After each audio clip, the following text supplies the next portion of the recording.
Hey everyone, and welcome to another great Sunday night here at FGS. We're so glad you guys are joining us. It is May 10th, and you know what that means. It is Mother's Day, and we just want to wish all the moms out there a happy Mother's Day. Rachel, yes. Happy Mother's Day. Thank you so much. I appreciate it. Futuristically there. Of course. Absolutely.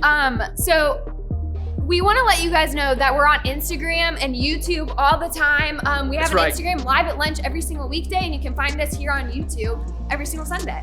Yeah, and if any of you out there want to catch up with me and Ray, please just email us or connect with us. We'd love to talk with you throughout the week. If you're in the mood to talk, need to talk, anything like that. That's true, yes.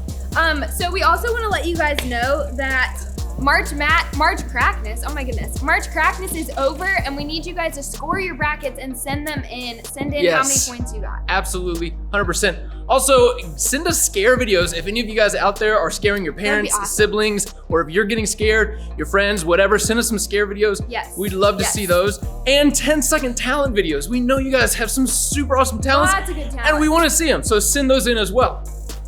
So also, we are on our 4th week, can you believe it, of our 10 practices series, and we're gonna be talking about rest today. Yeah, and also tonight we have a great night lined up for you. It's true. We got a lot of cool stuff. We're kicking it off with Dance Moves with Dallas next. We've got a couple of special guests. Woo. We've got a great worship set, great teaching tonight. We've got a fun game called Puppet Pictionary that you're gonna wanna stick around for, as well as some of the 10-second talents you guys have already sent in. So hang tight. Hang tight. Also, another big announcement. Today is Matt's 33rd birthday. Double threes, that's right. Guys, if everyone can wish him a great happy birthday, that would be great. Oh, that's so sweet, you guys. Thanks so much. Well, stick around and we're excited for this service. Yes. Well, hey there, everybody. Welcome back to Dally's Dance Studio. We've got some very special guests for you with a new special dance, and this one is gonna require a partner or for you to just have an extra set of feet. So we've got Rachel and Rentley here to show you the dance. Come on, my prized pupils, show these people what you got. All right, we're calling this dance the Happy Feet, and we're just gonna walk you through it really slow. Yes. So get your partner, and you're gonna both take your right foot and hit on the inside. Then you're gonna do the same thing with your left feet. Then you're gonna hit the outside of your right feet and step forward, then the inside of your left feet. On the way back, you're gonna hit on the outside, and then you're gonna switch it to the other side. So inside of left foot, inside of right, outside left foot, inside right foot, outside left foot, and then you're back. And then you just repeat the dance, all right? So we'll do it again without any stops. All right, go.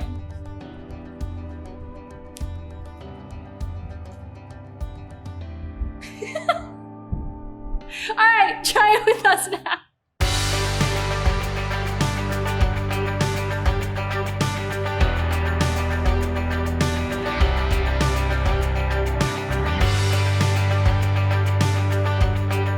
Wow, that was something special. I'm gonna be honest, I'm not sure my dance partner had any idea what they were doing, but we're bringing him along.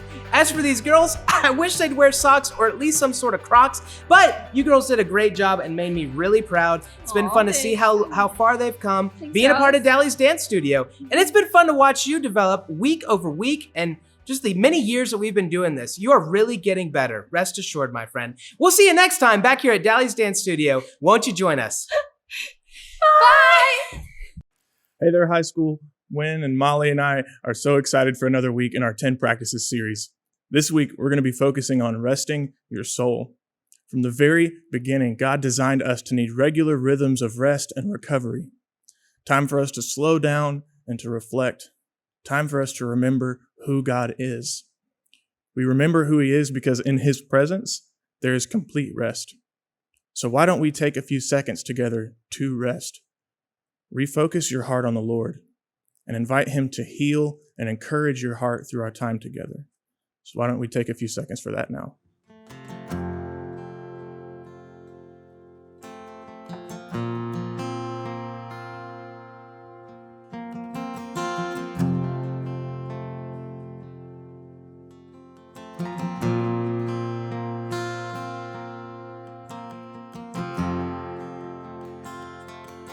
I want to challenge you this week as we go into a time of singing. I know it feels really unnatural to sing along with a screen, but our voices are still raised to bring glory to our God. even though we may not be physically together. So as we sing this newer song that we've been doing in the main services, let your voice raise, and let's make a joyful noise to the Lord together. 1, 2, 3.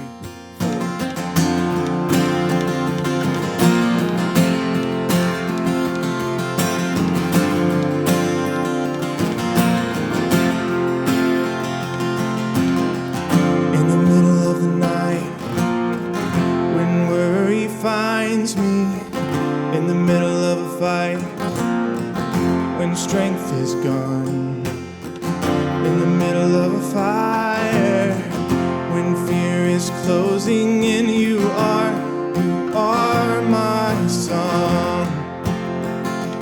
You're my hope when hope is gone. I will cast my cares on you, the Almighty. I will cast my cares on you, 'cause you're good. I will cast my cares on you, 'cause you love me. You love me. Oh, oh, oh, because you love me.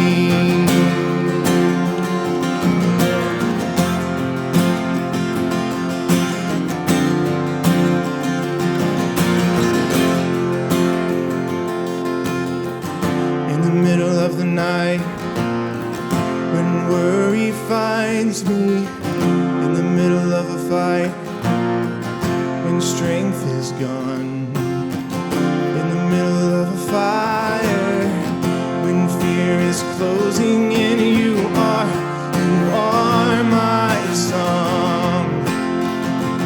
You're my hope when hope is gone. I will cast my cares on you, the Almighty. I will cast my cares on you, 'cause you're good. I will cast my cares on you, 'cause you love me. You love me. Oh, oh, oh, because you love me. Oh, oh, oh, because you love me. God of glory, you are able, through your power, to be faithful. God of mercy, every moment you are near to me. God of glory, you are able, through your power, to be faithful. God of mercy, every moment you are near to me. I will cast my cares on you, the Almighty. I will cast my cares on you, 'cause you're good. I will cast my cares on you, 'cause you love me. You love me. Oh, oh, oh, because you love me. Oh, oh, oh, because you love me. Oh, oh, oh, because you love me.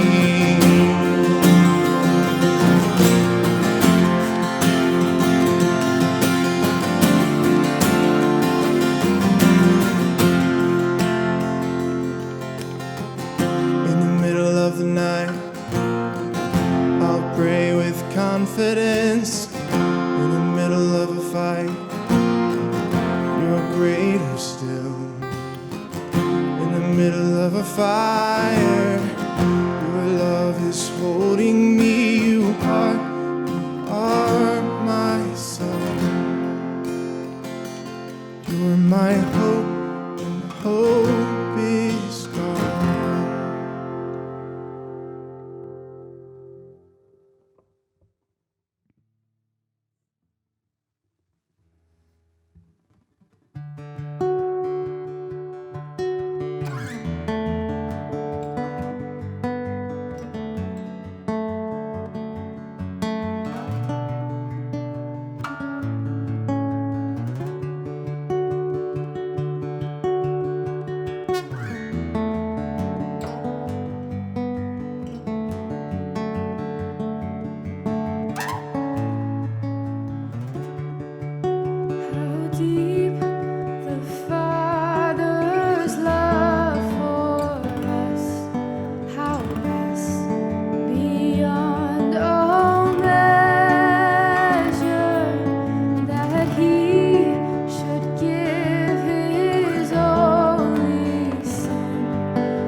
Dear Heavenly Father, I just pray for all the students and families at home that you can just protect them if they're sick or well, just protect them in any way possible.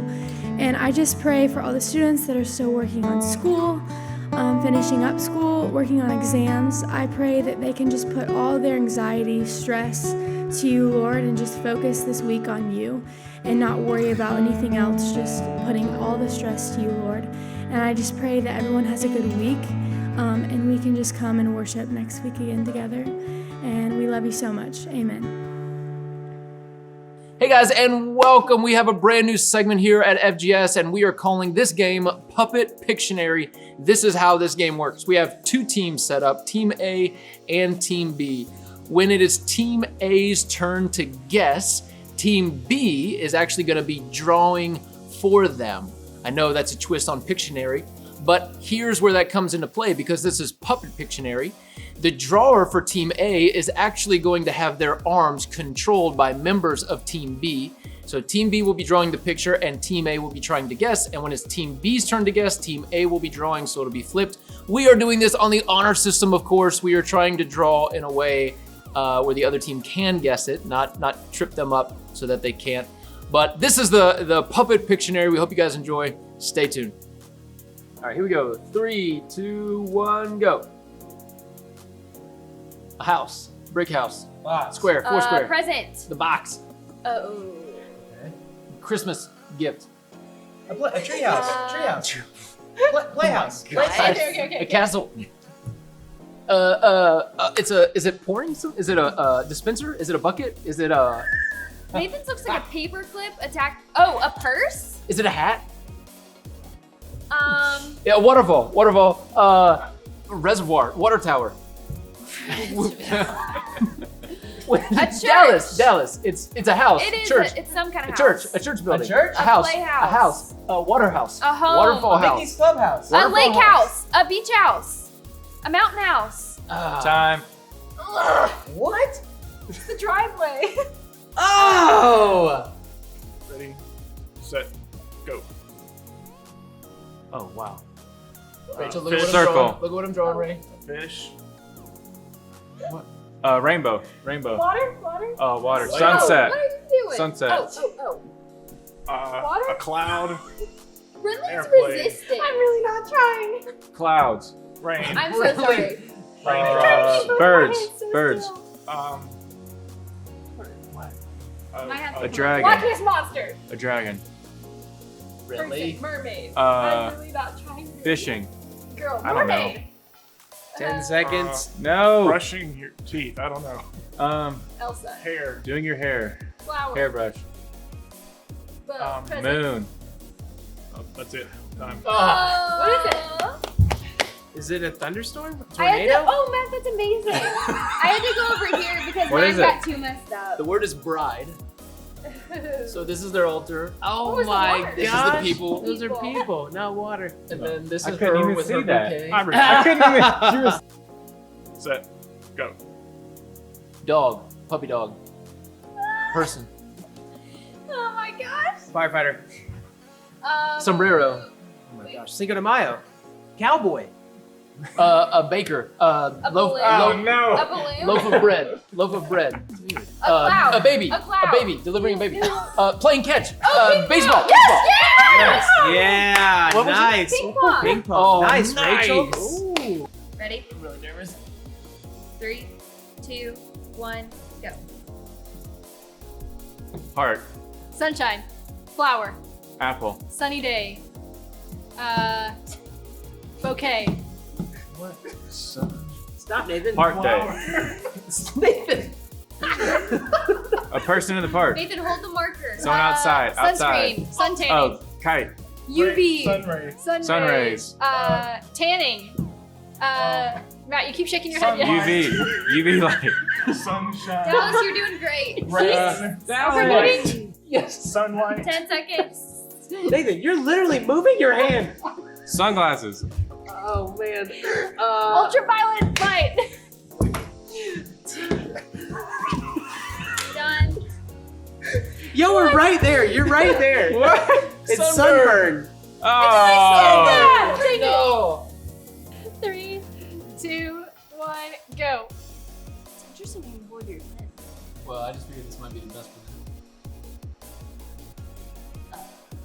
A sheep. Piano. Playing piano. A donkey. Oh, riding a horse. Cowboy. Cowboy. Someone is Cowboy? riding horses in the back. Rodeo. Yep. Wow! That's 2 in a row, Rachel. Oh wait, that's the wrong team. Yeah. Yeah. All right, here we go. 3, 2, 1. Okay. Genie in a bottle. Stone Age. Okay, so there's something on David either and Goliath? side. Stonehenge. Is it tennis? Mount Rushmore. What? Oh, rock climbing. Bouldering. Rock climbing. It's not tennis. I'm not even looking at Friendlies Nathan's. looks like a dog. Handball? Volleyball. Yes! Yes! Yeah! Good job, guys. All right, guys, so these next 2 rounds are the game makers, the deal breakers. Each round is worth 100 points apiece. Right now, the points stand at 80 points, team Rachel, Matt, and Dallas, and team 60 points, Brentley, Nathan, and Scott. These next rounds will decide everything. Y'all ready? Yeah. Set. Go. Wow. Very awesome. Birthday cake. A dove. Oh Heart. yeah. Cloud. I can't reach Airplane. that far. Airplane. Thunderstorm. Air Thunderstorm. traffic control. Snow. Hail. Air tower. Hail. Hail. 100 points. All right. All right. All right, here we go. 45 seconds on the clock. Starting in 3, 2, 1, draw. He's so resistant. His arms are big and he's Flowers? just relaxing. Girl. Hair. Girl. Here Braids. Yep. Braided hair. Braids. Yeah, braid. That's it. Braids. Nice. Wow. Wow. All right. All right, guys. Well, there you have it. Final score of the game. Dallas, Rachel, and Matt, 180 points. Brentley, Scott, and Nathan, 160 points. And we remain Puppet Pictionary champions. Hey, everyone, and welcome back to another week here at Fellowship Greenville. Students, we love you guys. Truly, we do. And we miss you all. We hope you're doing well from wherever you're at right now and just having a great week. Over the past few weeks, we have been in the midst of a series that we're calling the 10 Practices. And these are 10 practices that we see modeled by Jesus as he lived life on this earth. And the idea is, if this is how the fullest extent of humanity and the perfect picture of humanity lived, then we want to adopt some of these practices for ourselves so that we can have deeper levels of intimacy with Jesus and bear more fruit as we remain in him and abide in him and really begin to learn what it means to not just believe in him, but walk with him as well. So we hope you've enjoyed this series so far and really begun to apply some of these practices. So far, we've talked about maintaining healthy relationships and being in community. We talked about cultivating disciplines of prayer. Last week, we looked at how to be in God's word on a regular basis in order to get to know him better. And this week, week number 4, we are talking about our next practice. And I got to be honest with you guys, I'm super intimidated to talk about this practice because the truth is, out of all 10 practices that we're going to be talking about, this one for me is the hardest one to apply. I feel incredibly insufficient to talk about this. I feel incredibly inadequate to talk about this because I wrestle with this and I struggle with this so often. I do not feel like I have a healthy rhythm of this so far. I'm trying to learn myself. And really, it's only been in the past few years that God has kind of put his finger on my heart and pulled me into a reality that I've got to start cultivating this practice in my own life. And so week number 4, the practice we're talking about is rest. I'm not good at resting. I'm not good at stopping. I'm good at going, and then I pay the price for it. I just don't have the capacity or energy or stamina.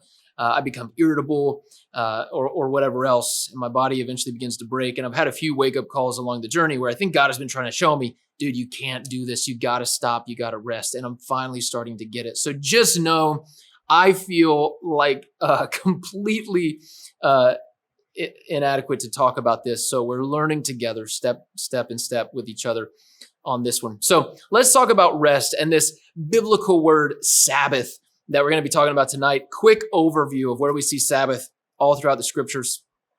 Sabbath is this very specific and very special day. It's actually designated in the scriptures as a holy day, so it's distinctly different. It's set apart from all the other days.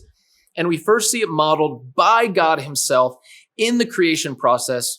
So he creates everything within the 6 days. And then on the seventh day, the scriptures say in the book of Genesis that God rested. Now, God, being all powerful and, unchanging and cosmic power, he doesn't get tired. He doesn't get exhausted. God doesn't sleep.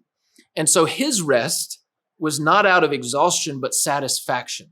He viewed what he had made and he called it good and very good. And so he rests, not because he's tired, but because he's satisfied. He's delighting in his rest. And God invites us into that same kind of rest. When Adam and Eve were created, they were invited into this harmony, this rhythm of rest with God. This is a perfect glimpse of what humanity looks like when it's in the rhythms of rest with the Father. Well, God's people really didn't do a great job at resting. And so eventually God shifted it from an invitation to rest to a rule to rest. But it was still a good thing and it was still a gift. He was trying to help his people understand, no, it's actually good for you to stop for a day and rest. God wasn't trying to hinder their fun. It's actually the opposite. He was trying to give them a day to be with friends and to be with family and to party and to celebrate and just be and enjoy that same rest, to delight in what these past days have been, to simply slow down and reflect and delight in each other, the invitation to God's rest. And so he made it a rule in Exodus. The fourth commandment is to honor the Sabbath, to keep the Sabbath. Well, God's people did a pretty rough job of that, and they kept violating this idea of rest because it is within humans to think, every other part of creation needs rest. Every other part of creation has rhythms, but not us. We can keep plowing forward. And I'm guilty of this. And so we kind of fumbled around this.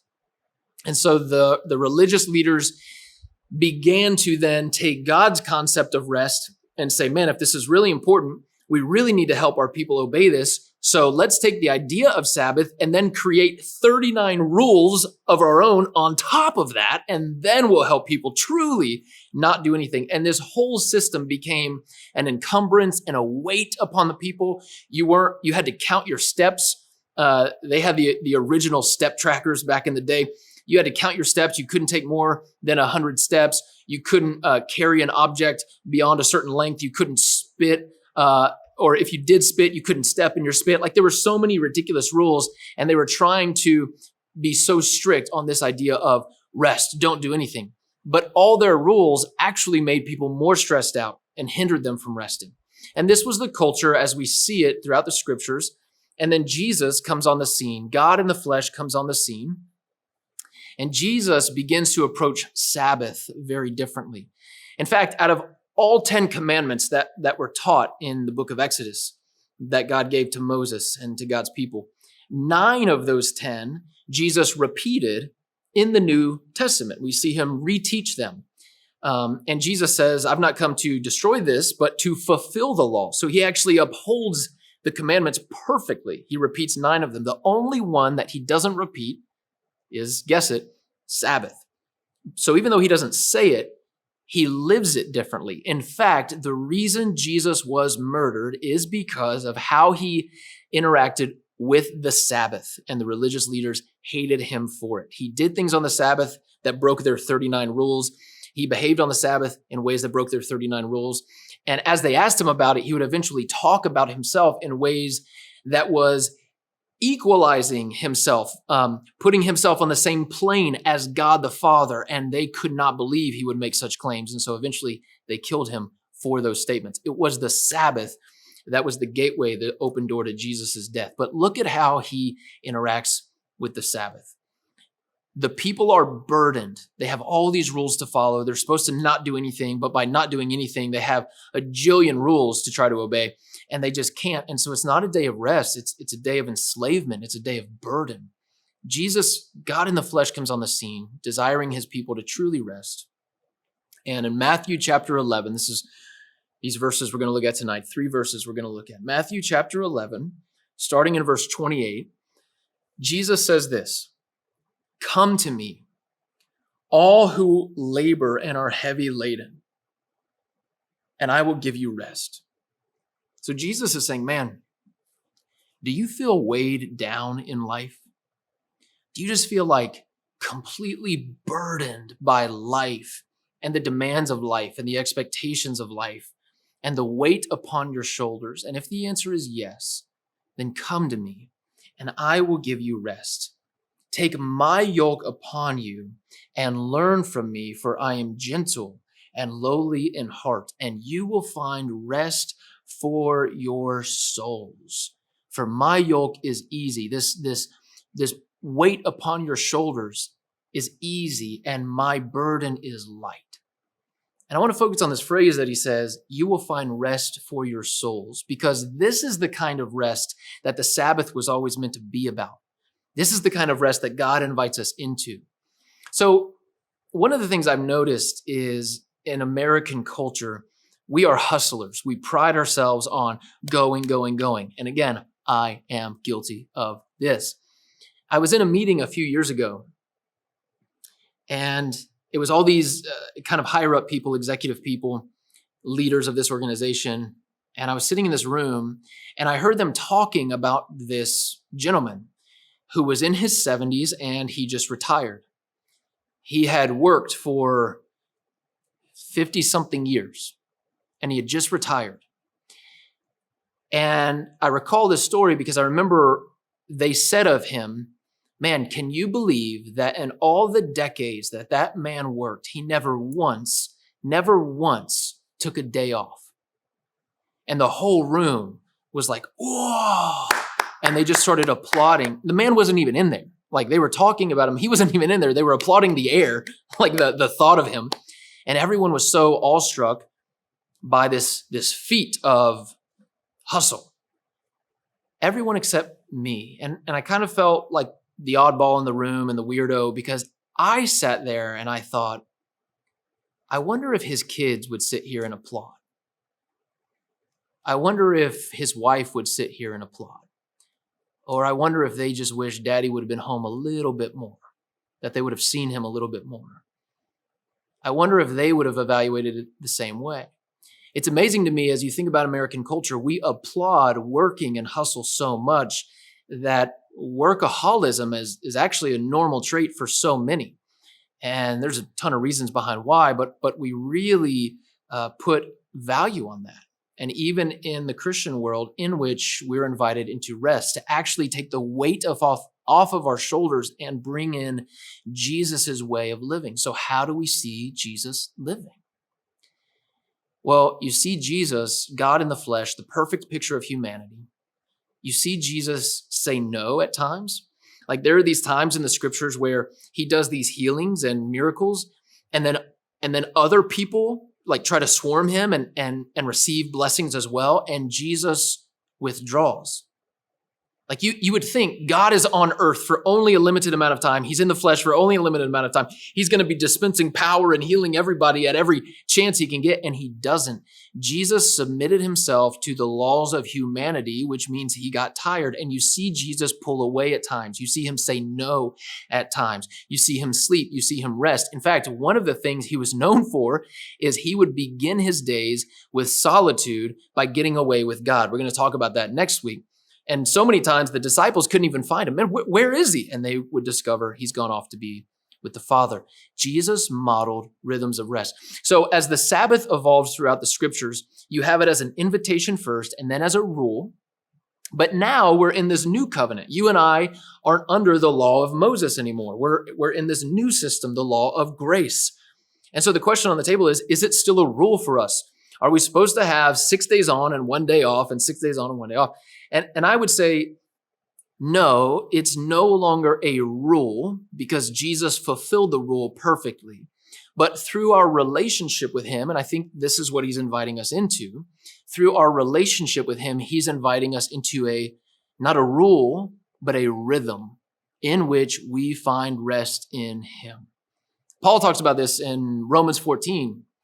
He talks about the Sabbath. He says, man, some people consider the Sabbath 1 day is different than every other day, and they honor it, and that's fine. Like, in other words, if you guys want to keep this idea of 6 to 1, 6 to 1, 6 to 1, that's fine. But others say, no, every day is the same, and we find rest not in that day. And he says, that's fine.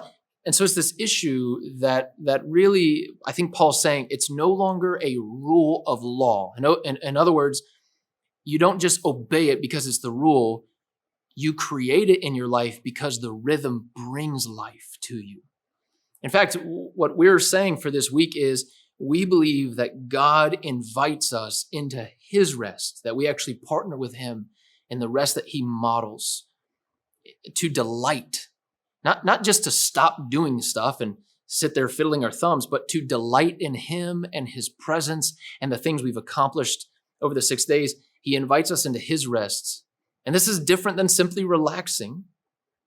It's a rest for our souls. That's the language that Jesus uses, right? Come to me. I am gentle and lowly in heart, and you will find rest for your souls. This is a rejuvenation of the soul. I mean, haven't you ever, especially during quarantine, right? I mean, I'm sure some of you have maybe watched an excess of shows on Netflix or Disney Plus or whatever. Haven't you just had a day where you're like laying on the couch all day and you didn't do much at all, and you wake up the next day and you feel even more sluggish? It's because the rest that God is talking about is not only a physical rest. Yes, your body needs rest, for sure, but your soul needs rest too. And that's the part that we overlook so often. That's the part that's so easy to say, nah, I don't need that. I don't even know what that looks like. I can just keep plowing forward. And this is a generation, I'm speaking to a generation that has so much responsibility on your plate, extracurricular activities and school, and you're thinking about future things, and you're thinking about what job you're going to have and what college you're going to go to and where you're going to live and all these things. And you have so many commitments throughout the week, and the margin is so small. And what goes to the side is our intimacy with the Father. And so the rest that God invites us into is to rest in his presence and to delight in his ways. In fact, I think to follow Jesus and to create this rhythm in our own lives is really, it comes down to trust. Do we trust that God's design for us is better than our design for us? Do we trust that stopping, that pausing for a day in the week is better for us? I mean, look at Chick-fil-A. Like, I'm going to throw out the classic example. There's a restaurant and a franchise that said, hey, we'll honor the Sabbath, and they're blowing up. Every other restaurant is working through, and Chick-fil-A said, no, we won't do that.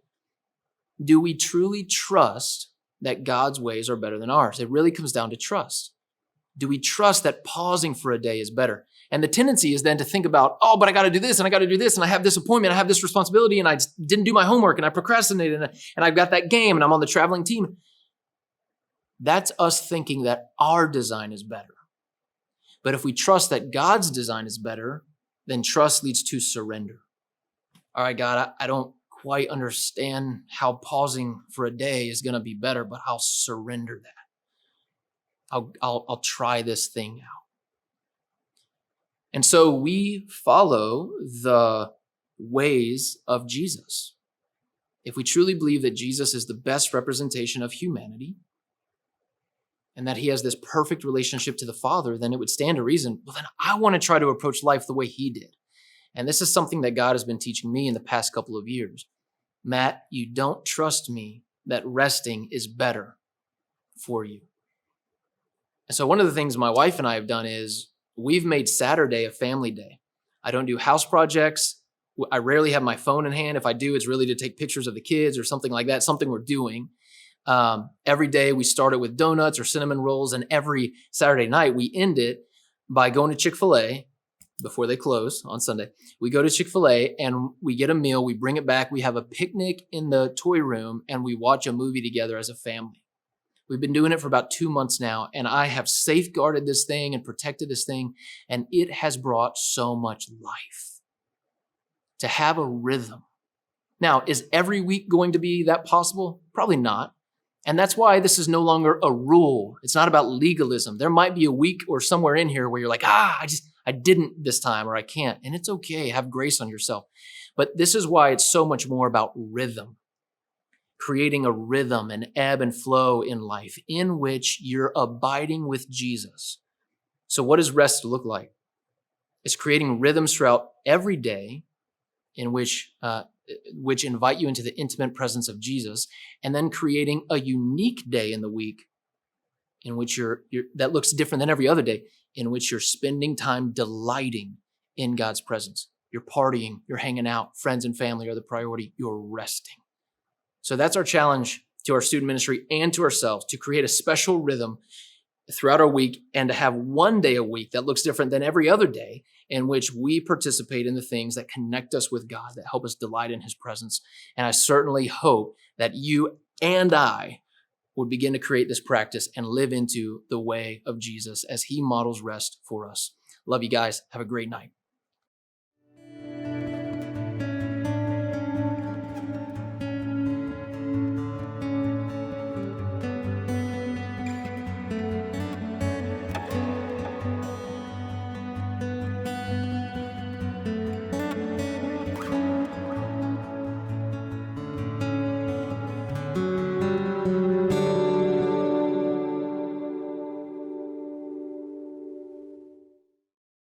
Thanks, Matt, for that awesome message on rest. Guys, this is our 4th week of the 10 practices series that we're in, and we really hope that you guys have dug into the challenges that we've given you the past 3 weeks. So reaching out to people, creating relationships, especially during this time, and praying for 5 minutes each day, and then reading 1 chapter of the Bible each day. So we want you guys to start incorporating those things into your daily life. And this week we talked about rest. So our challenge for you this week is to create time to rest each day, but especially to create a special rhythm for one day a week that looks different than all the other days of the week, just like Matt was talking about, like what he has.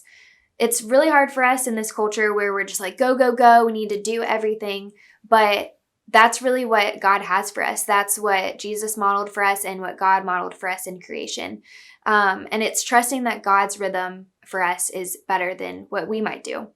So this might look like having quality time with family that one day, or spending more time outside in God's creation and really just seeing what he's given us as his creator. Or it might look like being creative, reflecting our creator by drawing or painting or listening to music or journaling or something like that.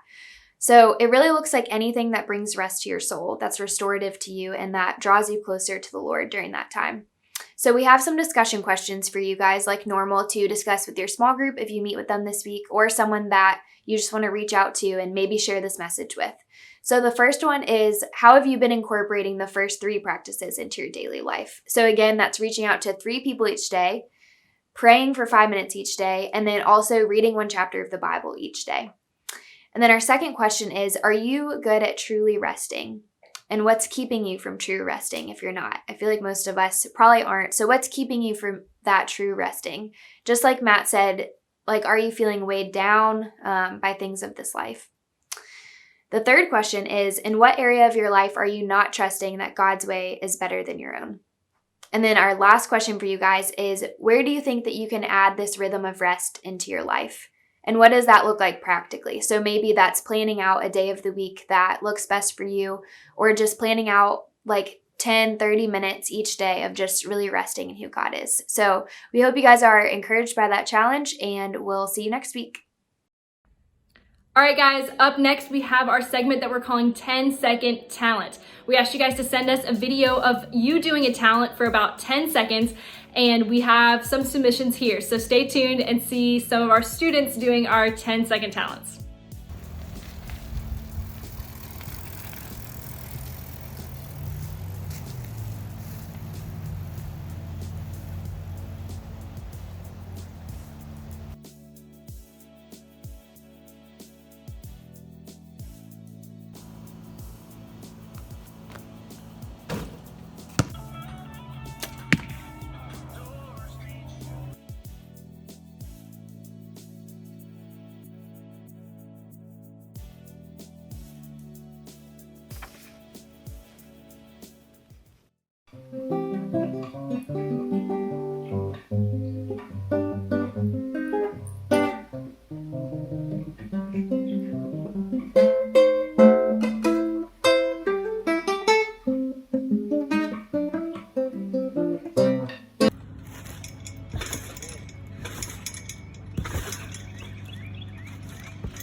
Every day was a cloudy day for me. Then good luck came knocking at my door. Skies were gray, but they're not gray anymore.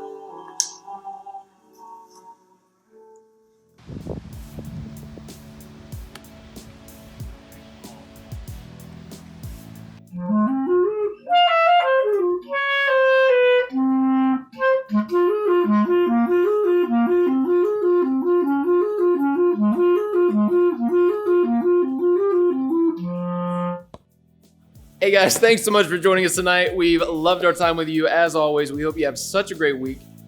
Join us now, right now, on Instagram Live. Matt's gonna kick us off, and we'll be on there. So make sure you have some questions. Now, and right now. we'll see you right now. Bye, guys. Right now. Have a great Mother's Day. Get over there.